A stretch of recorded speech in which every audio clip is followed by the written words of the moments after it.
सा जीव है जिसकी गर्दन काट देने पर वह कुछ हफ्तों तक जिंदा रहता है। यह बात दिसंबर की है।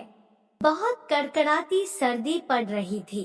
रात का समय है और मोटू सो रहा है और बहुत जोर से खर्राटे भर रहा है।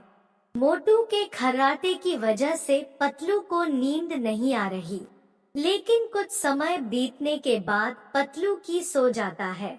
लेकिन जब रात को 12 बजते हैं तो अचानक पतलू की नींद खुल जाती है। पतलू को कुछ सुनाई देता है। जब है गौर से सुनता है तो उसे गेट बजाने की आवाज आती है। फिर पतलू दरवाजा खोलकर बाहर जाता है तो देखता है बाहर एक आदमी खड़ा है और उसके ऊपर सोने का प्रकाश आ रहा है। उस आदमी को देखकर पतलू डर जाता है। फिर वह आदमी पतलू से कहता है, तुम्हारा नाम पतलू है, मैं जानता हूँ। आज से ठीक 2 दिन बाद तुम्हारे दोस्त मोटू की मौत होने वाली है। तुम लोगों ने हमेशा दूसरों की मदद की है, किसी को परेशान नहीं किया और बड़ों का कहना माना है।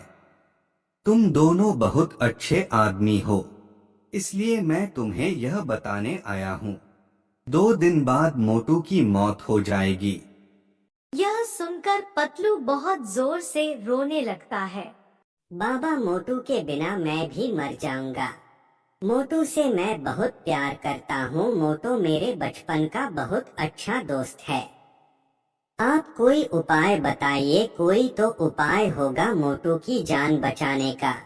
फिर वह आदमी बोलता है, उपाय है, लेकिन वह उपाय बहुत कठिन है। क्या तुम उस उपाय को कर पाओगे क्या? बाबा, आप मुझे उपाय बताइए, मैं सब कुछ करने के लिए तैयार हूँ मेरे मोटू के लिए। तो वह बाबा बोलता है, काली पहाड़ी के उस पार एक जंगल है।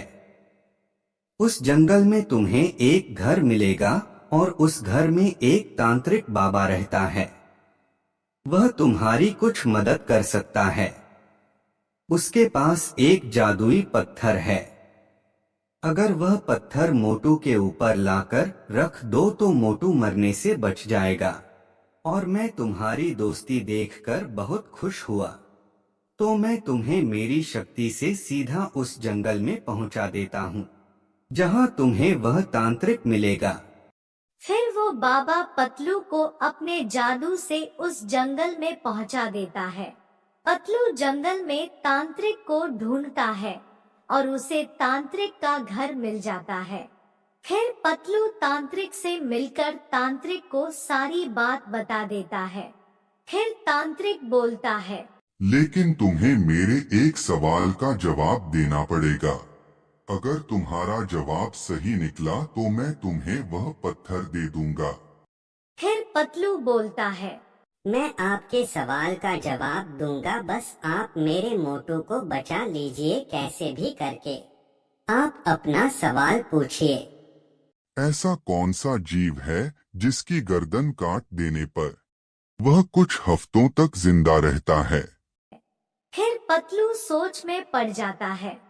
थोड़ी देर सोचने के बाद पतलू को जवाब आ जाता है।